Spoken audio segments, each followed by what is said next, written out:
repeal is not the answer. And again, I ask that you do not pass this bill. Thank you for your time. Thank you. Next opponent. Mr. Chairman, members of the committee, my name is Jim Gingery for the record, and I'm the Executive Director of the Montana Medical Growers Association. I tend to be somewhat unique in the group on the opponent's side in that I've been involved with this process since last May.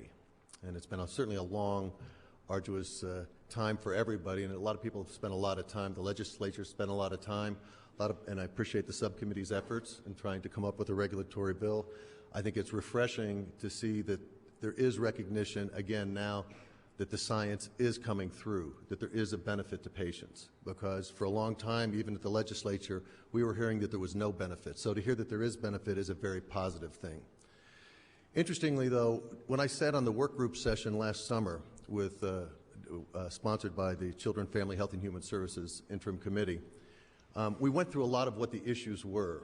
And those issues were put together, many of them in House Bill 68, some of them in the original Senate Bill 154, and then in the subsequent Greybill that was provided to the committee by Senator Lewis.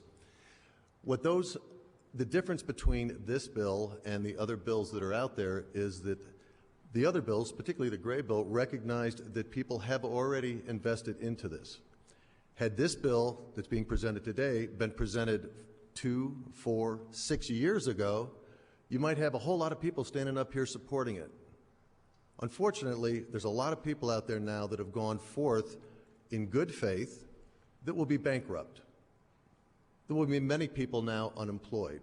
Now, granted, some of those people will be reemployed after the hiatus because they will be able to come back as a nonprofit, work as a grower, possibly as a courier. So it won't be necessarily all the thousands of people unemployed, but there certainly will be a number of them. And I guess one of my questions is on the fiscal report, which I didn't actually see that online. So if there is one, I wasn't able to see it, because there certainly will be extensive costs to the state on this, and I hope the committee considers this before this goes forward. For instance, where will the funding for the government agencies come from? If the licensees are not permitted to profit from the business, where are they getting the money necessary for the licensing itself? Where will the funding come for additional police officers who will be assigned to oversee the couriers and deliveries?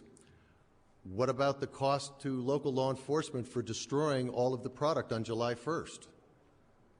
As of this point, there would be a lot of product out there, and that would be a major cost to local jurisdictions. It's something certainly to be considered. Where's the funding for state Medicaid and other state programs to cover the cost for additional doctor visits and certainly the new diagnostic testings that are requested by this under this new act? And again, what about the funding for all those added to the unemployment rolls? And where will the state pick up the lost tax revenue? Now, specifically on the bill, one of the things that, by the way, we've been looking for a long time to make sure that all of our activities can become transparent. You know, we've done our own regulation since the legislature didn't. We've put in tracking. We've put in testing. The majority of the larger providers and caregivers that provide to this program have daily tracking of every gram that comes in and out of their facility and whom it goes to.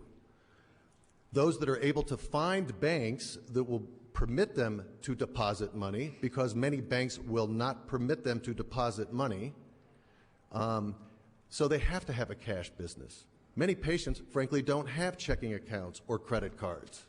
If someone has a medical disability, significant medical disability, they're likely have gone bankrupt because of those medical expenses. They don't have a credit card. We would like to have it fully transparent. It was just mentioned previously about the raids. Well, you know what? Money laundering is not when it's in the bank. That shows that the people were acting responsibly in putting their money in the bank. But we have a couple of problems with this. One of them certainly is the cash issue. I mean, we support any way to make this as transparent as possible.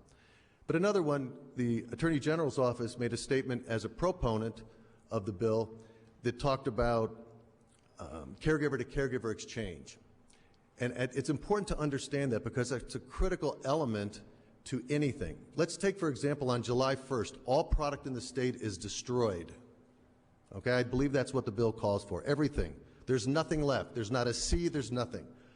Where does the first seed come from to begin growing again.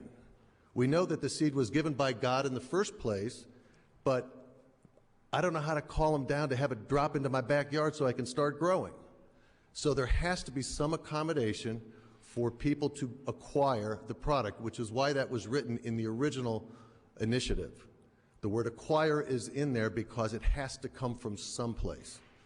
If you have a limited number of growers, what happens when a crop blight hits it? We had one grower where a hemp mite came in and wiped out 200 plants. That's the danger of a large grow. We're an agricultural state. We understand that blights happen, and there are blights that affect this product just like any other. There needs to be accommodation for one provider to get product from another provider. Also, by destroying all of the crop that exists, we've spent the last 2 years developing new strains for specific medical conditions. As the science continues to grow and get more sophisticated, we create new strains that are for specific medical conditions. You've heard testimony before from Irvin Rosenfeld, one of the original federal marijuana patients, that it's not just the THC, but there's many different strains of cannabis. So I ask you to not destroy all of the crops in the state and put science back another 10 years. And by the way, if they can't begin to service patients until October 1st, and they're not able to have any product, once we figure out where that first seed comes from, it will take at least 6 months until any product is available. You heard testimony earlier from an opponent that said it would be so many months until they were able to get medicine. That's the reason why. Because if you destroy the crop, it doesn't grow overnight. We've taken great care in this state to make Montana a leader in medical cannabis research. This law, the way it's written currently, will put science back, again, another 10 years, and I'd ask you to not do that. The other thing that I would ask, though, is if this goes forward, is give extensive regulatory power to the agency assigned to this. As science increases and develops as we go forward, we're finding out every day new potential benefits of this medicine. Don't just throw it away. It does work for people. We now recognize it, or this bill wouldn't be here. So let it operate in a reasonable way. I would ask that you consider, again, elements of the Greybill, because that basically solved all of the problems that law enforcement had, as well as the society as well. So those answers were there. I'm disappointed that it wasn't used as the focal point for this, but that's the way it happens. But I do thank everybody for your participation. It's a very difficult topic, and I would be available for questions. Thank you.